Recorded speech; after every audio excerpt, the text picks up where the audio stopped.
Namaskar. Welcome to Sure Success. So viewers, আমি ভয়েসৰ ওপৰত already তিনটা ভিডিও আমি ডিসকাস কৰিলো। কবলৈ গলে আমি ভয়েসৰ লগত ৰিলেটেড যিখিনি জেনাৰেল ৰুলস আৰু টেন্স ৰিলেটেড যিখিনি voice how to change it from active to passive এই গুটেইখিনি কথাই আমি শিকিলো আৰু বহুখিনি কথা শিকিবলগীয়া আছে। কিন্তু তাৰ আগতে মই ভাবিছো অকল পঢ়ি থাকিলেই নহব, দুই এটা আমি প্ৰেক্টিসো কৰিব লাগিব।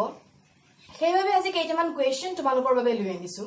আৰু এই কোৱেশ্চনখিনি আমি যিখিনি কৰিলো ভয়েস ৰিলেটেড যিখিনি টপিক আমি অলৰেডি সলভ কৰিছো, অলৰেডি শিকিছো, তাৰ ওপৰত এই গুটেই কোৱেশ্চনখিনি ৰিলেটেড হয়। গতিকে বলাচোন আমিনো অলৰেডি তোমালোকে জানাই কৰিয়ে আছা।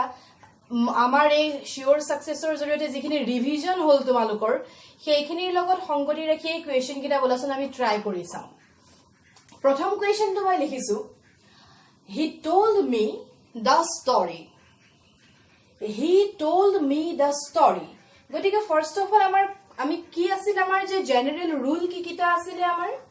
First of all we have to find out the SVO. যদি সম্ভৱ হয় নিজে নিজে তোমালোকে বহিত লিখি লোৱাচোন সেন্টেন্সটো যে he told me the story। মোৰ লগতে নিজেও সলভ কৰি যোৱা। এই সেন্টেন্সটোত আমি যদি SVO বিচাৰো, আমাৰ সাবজেক্ট হৈ গল, আমাৰ সাবজেক্ট হ'ব হি, দেন ভাৰ্ব হৈ গল আমাৰ told, he told me the story is the object। Okay, এতিয়া সেন্টেন্সটো যদি আমি ভালদৰে লক্ষ্য কৰো তেতিয়া হলে তোমালোকে গম পাবা যে he told me the story। If we are going to ask questions to the verb, আমি যদি verb to question কৰো যে কি কোৱাৰ কথা কৈছে, the story কোৱাৰ কথা কৈছে, কাক কোৱাৰ কথা কৈছে, story to কোৱাৰ কথা কৈছে, at the same time we are going to get another answer also and that is me। কাক কোৱাৰ কথা কৈ আছে, মোক কোৱাৰ কথা কৈ আছে। It means what? যেতিয়া আমি verb to question কৰিছো, verb to question কৰাৰ লগে লগে আমি answer পাইছো, আমি আগতে আমি পঢ়িছিলো যে সেইটোৱে হৈ গল অবজেক্ট। গতিকে এই সেন্টেন্সটোত আমি যিমানবোৰ আমি পঢ়ি আহিছিলো তাত আমি গম পাইছিলো যে সেন্টেন্সটোত এটা অবজেক্ট থাকে, ৰাইট? এতিয়া আমি যে সলভ কৰিম, আমি কোৱেশ্চনবোৰ যে লৈছো, ইয়াৰ মাজেৰেও তোমালোকে নতুন নতুন কথা কিছুমান শিকি যাবা। এতিয়া চোৱা, এই সেন্টেন্সটোত মিটো হৈ গল এটা অবজেক্ট, বুজি পাইছা? গতিকে আমি গম পাইছো যে এই সেন্টেন্সটোত অবজেক্ট হৈ গল দুটা অবজেক্ট আছে। এতিয়া ইয়াৰে যিকোনো এটা object we can make it as subject in our passive sentence। passive sentence ত আমি যিকোনো এটা ইয়াৰ অবজেক্ট লৈ লোৱা আৰু তাক তুমি সাবজেক্ট বনাই দিয়া। he told me the story। আমাৰ ৰুল কি হৈ গল যে সাবজেক্ট ভাৰ্ব এন্ড অবজেক্ট বিচাৰিলো। আফটাৰ দ্যাট কথাটো আকৌ মনত ৰাখা যে এটা এক্টিভ সেন্টেন্সত যে কেৱল এটাই অবজেক্ট থাকিব পাৰিব তেনে কথা নহয়, তাতকৈ বেছিও অবজেক্ট থাকিব পাৰে। যে ধৰা এই সেন্টেন্সটোতে দুটা অবজেক্ট আছে, একো চিন্তা কৰিবলগীয়া কথা নাই।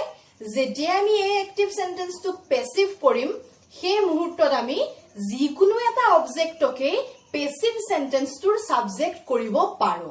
বুজি পালো? এতিয়া নেক্সট স্টেপটো আমাৰ কি আছিল? ফাইন্ডিং দ্য টেন্স, যে কোনটো টেন্সত আছে সেইটো বিচাৰি উলিওৱা। এতিয়া যে হি টোল্ড মি, এই ভার্বটো যদি আমি চাও, এই ভার্বটো চালে আমি গম পাও যে ইয়াত টেল মেইন ভাৰ্বৰ past form told to use কৰা হৈছে। ঠিক আছে? গতিকে আমি গম পাইছো যে এটো হৈ গল এটা পাস্ট টেন্সৰ এটা সেন্টেন্স আৰু সিম্পল পাস্টৰ এটা সেন্টেন্স এটো। ঠিক আছে? বুজিলো? সোয়া টেন্স কেনেকৈ ৰিলেট হৈ আছে ভয়েসৰ লগত। গতিকে আমি গম পালো যে এটো এটা সিম্পল পাস্টৰ সেন্টেন্স হয়। এতিয়া আমি ইয়াক ভয়েস চেঞ্জ কৰিব লাগে ফ্ৰম এক্টিভ টু পেসিভ। এতিয়া এটা কথা কওঁ মই তোমালোকক যে গম পালা যে কোন টেন্সত আছে কি আছে গম পালা। তাৰ পিছত যে আমি শিকিছিলো যোনটো স্ট্ৰাকচাৰ তোমালোকক মই শিকাইছিলো যে সিম্পল পাস্টত প্ৰেজেন্টত কি স্ট্ৰাকচাৰ হয় while changing active to passive,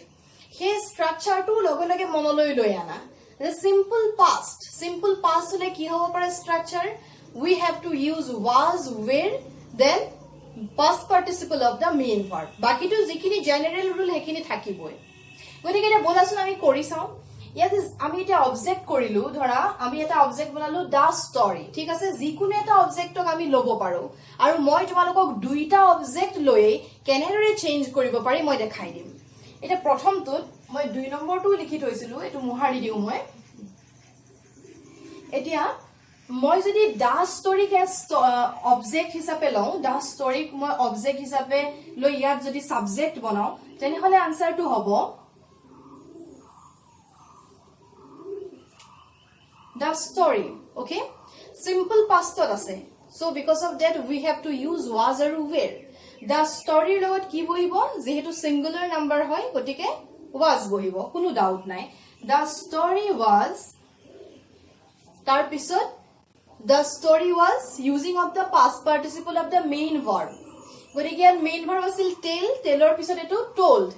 second form to lagi ase yat verb or eta ami past participle third form to use koribo lagibo the story was tar pisot tell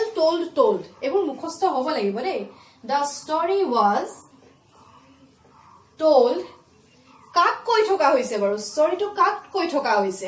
muk koi ase hoy na hoy the story was told to kak me muk kwa hoise the story was told to me kune koi ase কাৰ্ডাৰা কৈ থকা হৈছে হিয়ে কৈ আছে by him the story was told to me by him বুজিলো নে আমি যোনখিনি general rule আছিল গুটেইখিনি ফলো কৰিছো এট দা সেম টাইম তোমালোকে যদি চাব বিচাৰে যে ষ্ট্ৰাকচাৰটো আমি পঢ়ি অহাৰ ধৰণৰ হয় নে নহয় yes was আৰু were ইউজ কৰিব লাগিব তাৰ পিছত মেইন ভাৰ্বৰ past participle বুজিলো এতিয়া সোয়া দা ষ্টৰীক আমি অবজেক্টক সাবজেক্ট কৰিলো পেছিভত এতিয়া যে মই আৰু এটা অবজেক্ট লিখি থৈছো যে মি টু মই অবজেক্ট কৰি থৈছো এটা এই মি অবজেক্টটোকো আমি সাবজেক্ট কৰিব পাৰো নেকি আমি চেঞ্জ কৰিব পাৰো নেকি বলাচোন চাও এটা এই সেন্টেন্সটোৰ মি টুক যদি অবজেক্টটোক মই সাবজেক্ট কৰো পেছিভ কৰোতে কি হ'ব মই তোমালোকক ইয়াৰ আগতেও আমি যেতিয়া আলোচনা কৰিছিলো তেতিয়া কৈছিলো যে যেতিয়া মি থাকে তেতিয়া মি টু एक्टिवत मी আছে তেতিয়া হলে প্যাসিভ কৰোতে তাত সাবজেক্টত যদি আমি ইউজ কৰো হেতু কি হৈ যাব তেতিয়া আই হৈ যাব ৰাইট গতিকে এটা সেন্টেন্সটো হ'ব যে আই ঠিক আছে আই এতিয়া কখনা চিন্তা কৰাৰ কোনো কথা নাই যে এটো এতিয়া দেখুন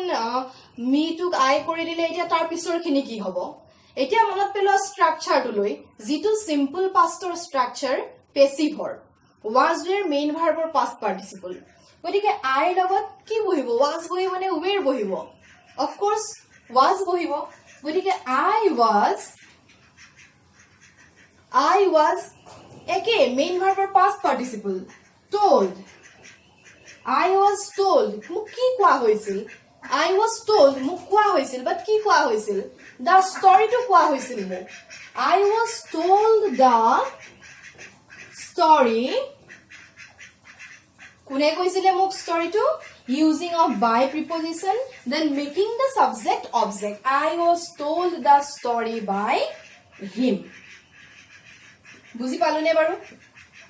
সোয়া দুইটা অবজেক্ট ইউজ কৰি আমি দুটা সেন্টেন্স ইয়াত আমি দুটা পেছিভৰ দুটা সেন্টেন্স আমি লিখিলো প্ৰথমটো আমি the story ইউজ কৰিলো the story was told to me by him বুজিলো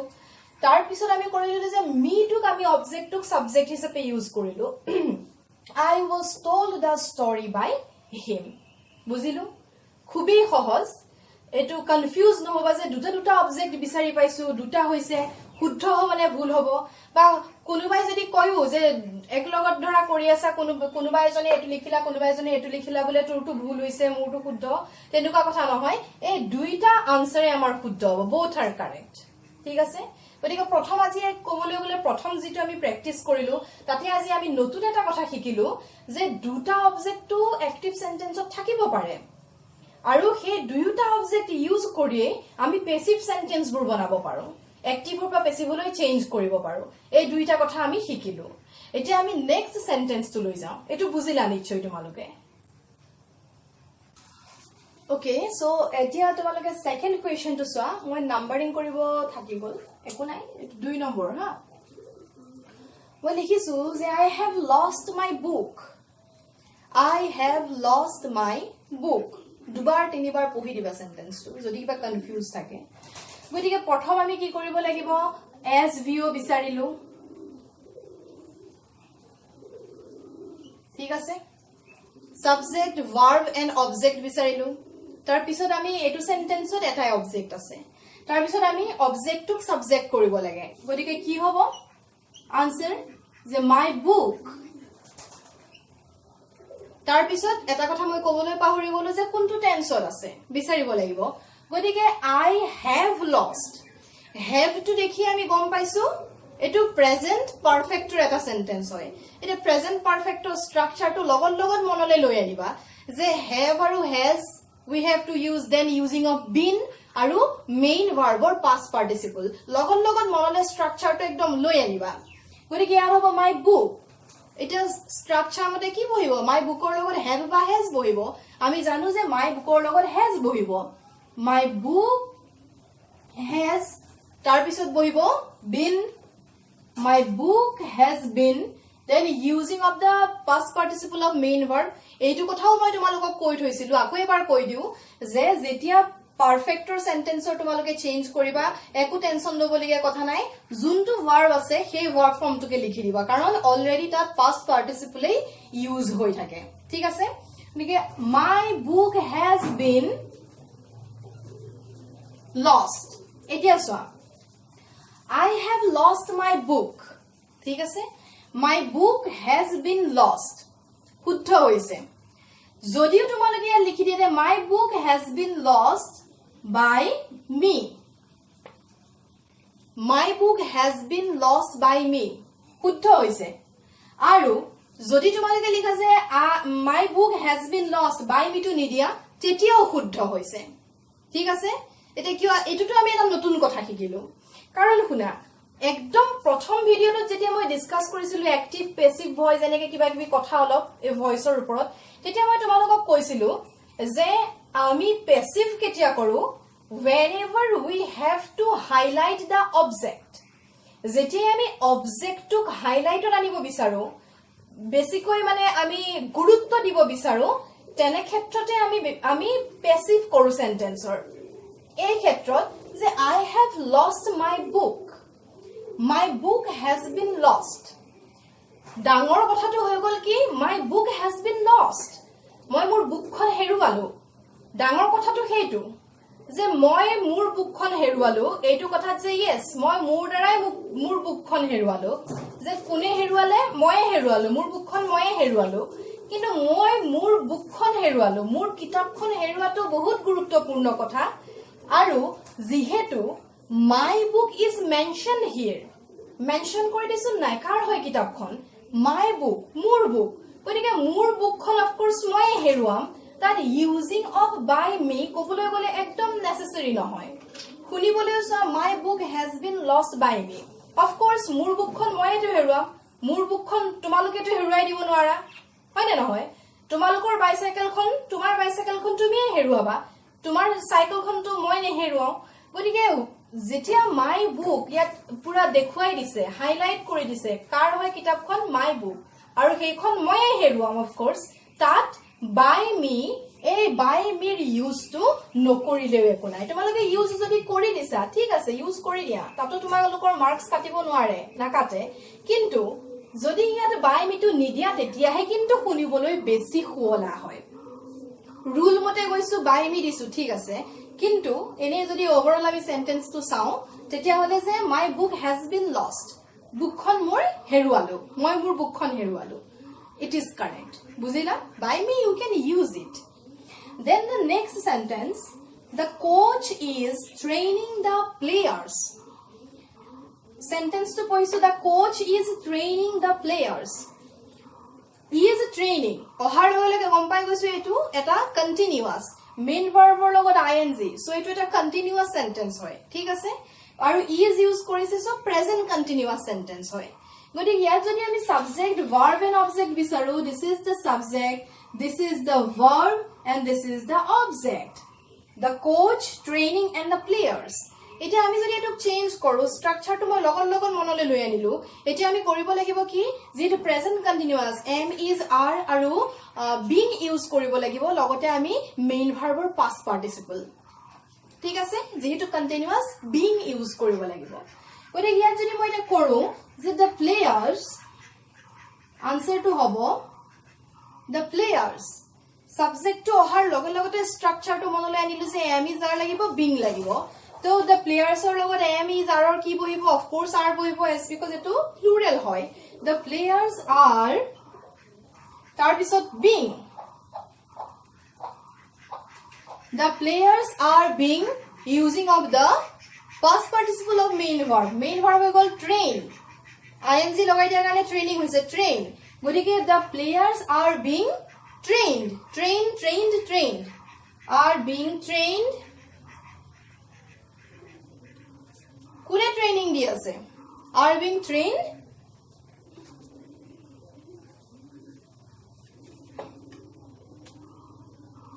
by the coach বুজিলো নে the players are being trained by the coach বুজিলো গটিকে আৰু তিনটা কৰিছো আৰু দুটা মান কৰো 4 নম্বৰ কোৱেশ্চনটো চোৱা my father gave me a pen ঠিক আছে এটা ইয়াৰ যদি আমি জেনাৰেল ৰুল কিটাৰ প্ৰথম ৰুলটো এপ্লাই কৰো যে সাবজেক্ট ভাৰ্ব এন্ড অবজেক্ট আমি বিচাৰি উলিয়াব লাগে গতিকে সাবজেক্ট হৈ গল my father তাৰ পিছত ভার্বটো হৈ গল gave giver second give to হৈ গল মেইন ভার্ব আৰু তাৰ সেকেন্ড ফৰ্মটো ইউজ কৰিছে gave আৰু অবজেক্ট হৈ গল a pen and at the same time object হৈ গল me ঠিক আছে আমি জুনটো একদম প্ৰথমতে কৰিছিলো যে এটা সেন্টেন্সত কেৱল এটা অবজেক্টই নহয় দুটা অবজেক্টও থাকিব পাৰে বেছি অবজেক্টও থাকিব পাৰে আৰু তেনে ক্ষেত্ৰত আমি দুয়োটা অবজেক্ট ব্যৱহাৰ কৰিয়ে এক্টিভ সেন্টেন্সটোক প্যাসিভ কৰিব পাৰো এতিয়া আমি চাও যে আমি প্ৰথম কামটো কৰিলো সাবজেক্ট বিচাৰিলো ভাৰ্ব বিচাৰিলো অবজেক্ট বিচাৰিলো আৰু আমি গম পালো যে এই সেন্টেন্সটোত দুটা অবজেক্ট আছে এতিয়া আমি চাব লাগিব যে কোনটো টেন্সত আছে সেন্টেন্সটো এটা কোনটো টেন্সত আছে মই অলৰেডি তোমালোকক কলো যে give মেইন ভাৰ্বৰ সেকেন্ড ফৰ্মটো ইউজ কৰিছে my father gave গতিকে এই ফৰ্মটো ভাৰ্বৰ এই ফৰ্মটো চাই আমি গম পাই গলো যে yes এটো পাষ্টৰ সেন্টেন্স হয় আৰু পাষ্টৰো সিম্পল পাষ্ট তাৰ পিছতে আমাৰ কৰিবলগীয়া কামটো হৈ গল কি মনৰ ভিতৰতে লৈ আনা যে স্ট্ৰাকচাৰটো কি সিম্পল পাষ্ট হোৱাৰ লগে লগে যেতিয়া আমি পেসিভ সেন্টেন্সটো লিখিম তাৰ স্ট্ৰাকচাৰটো কি হ'ব was আৰু were we have to use then using of the past participle of main verb ঠিক আছে এটো মনলৈ লৈ আনিবা এতিয়া আমি কৰি চাও বলাচোন যে দুইটা অবজেক্ট ইউজ কৰি কেনেদৰে আমি দুটা সেন্টেন্স পাব পাৰো বলা আমি কৰি চাও প্ৰথমে মই যদি a pen to ইউজ কৰো a pen টুক মই পেসিভত সাবজেক্ট কৰিলো ঠিক আছে a pen তাৰ পিছত আমি জানো যে স্ট্ৰাকচাৰত was আৰু were লাগিব মেইন ভাৰ্বৰ past participle লাগিব এ পেনৰ লগত কি লাগিব অফ কোৰ্স যেহেতু এটো এটা পেন কৈ দিছে এ পেন গটিকে ইয়াৰ লগত আমি was ইউজ কৰিব লাগিব a pen was তাৰ পিছত using of the past participle of main verb গটিকে আমি গম পাইছো যে gave ইয়াৰ মানে মেইন ভাৰ্বটো হৈ গল কি give গটিকে ইয়াৰ আমি এটা past participle যেহেতু ইউজ কৰিব লাগিব give gave given a pen was given এটা কাক দিছে কলমটো কাক দিছিলে বাৰু মোক দিছিলে নে নাই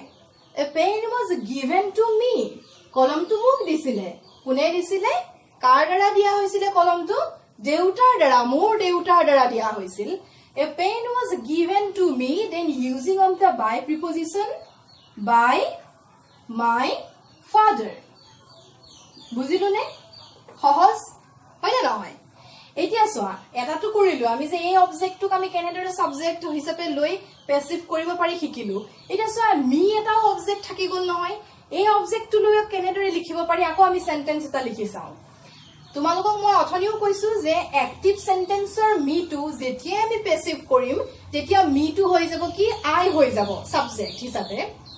গতিকে আমি মি অবজেক্টক যদি প্যাসিভৰ সাবজেক্ট কৰো তেতিয়া হলে সেন্টেন্সৰ আৰম্ভণিতে আমি লিখিব লাগিব যে I তাৰ পিছত সাবজেক্ট লিখাৰ পিছতে স্ট্ৰাকচাৰটো মনলৈ আনিবা যে was were মেইন ভাৰ্বৰ past participle I তাৰ পিছতে I লগত লাগিব was আমি জানোৱে I was using a past participle I was given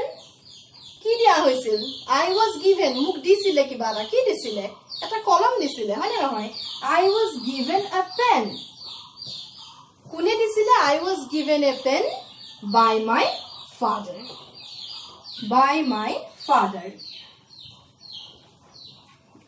বুজিলু নে সো দুইটা অবজেক্ট লৈ আমি লিখিছো যে a pen was given to me by my father then I was given a pen by my father both are correct দুইটাই শুদ্ধ কিন্তু শুনিবলৈ বেছি হুৱলা হয় প্ৰথম সেন্টেন্সটো যে pen was given to me by my father কিন্তু এনে মই কোৱা নাই যে তোমালোকে এটো লিখিলেহে শুদ্ধ হ'ব তেনে কথা নহয় দুইটা অবজেক্ট ইউজ কৰি তোমালোকে সেন্টেন্স লিখিব পাৰা আৰু both are correct দুইটাই শুদ্ধ হৈছে যিটো লিখা তোমালোকৰ যিটো লিখিবলৈ মন যায় দুইটা সেন্টেন্সে লিখি থৈ আহা পৰীক্ষাত কি আপত্তি আছে যে দুইটা অবজেক্ট ইউজ কৰি দুইটা সেন্টেন্স লিখি দিয়া তোমালোকে যদি সময়ৰ নাটনি নহয় ঠিক আছে গতিকে আমি গম পালো যে এটা সেন্টেন্সত অ্যাক্টিভ সেন্টেন্সত একাধিক অবজেক্ট থাকিব পাৰে অবজেক্ট বহুত থাকিব পাৰে প্ৰতিটো অবজেক্টৰ ব্যৱহাৰৰে আমি অ্যাক্টিভ সেন্টেন্স এটা প্যাসিভ কৰিব পাৰো আজি নতুনকৈ আমি এই এক্সাৰসাইজ কিটা কৰোতে এই কথাটো শিকিলো ঠিক আছে আৰু যোনটোৱে লিখা দুইটাই শুদ্ধ এটো নহয় যে মই এটো লিখিছো এটো ভুল হল এটো শুদ্ধ হল তেনে কথা নাই দুইটাৰ আনসাৰে শুদ্ধ হ'ব ঠিক আছে যে যেহেতু ভিডিওটো প্ৰায় লম্বাই হৈ গৈছে গতিকে মই আৰু বেলেগ আলোচনা নকৰো আজি চাৰিটা কথা আমি আলোচনা কৰিলো চাৰিটা কথা আলোচনাৰ জৰিয়তে কিন্তু আমি নতুন দুটা কথা শিকিলো গতিকে মই পিছৰ ভিডিওত আৰু জিমান নহয় এনেদৰে কেইটামান এক্সাৰসাইজ আমি লৈ তোমালোকে ঘৰতো যত্ন কৰিবা কাৰণ আমি সদায় আলোচনা কৰি থাকিলে নহব ভিডিওবোৰত বলে ভয়েস আমি আলোচনা কৰি আছো অকল নহব মাজে মাজে আমি প্ৰেক্টিসও কৰিব লাগিব গতিকে তোমালোকেও ঘৰত যত্ন কৰিবা কমেন্টছত লাগিলে লিখি দিবা মই সুবিধা পালে চাম আৰু মোৰ লগতে এনেকে বহিখন লৈ মই যেনেকে কৰি গৈছো কৰি যাবা ইয়াৰেও নিশ্চয় তোমালোকৰ ৰিভিজন হ'ব কাৰণ তোমালোকে অলৰেডি জানা এইখিনি কথা আমি বাজে ৰিভিজন এটা কৰি আছো ঠিক আছে গতিকে আজিলৈ আহিছো থ্যাংক ইউ সো মাচ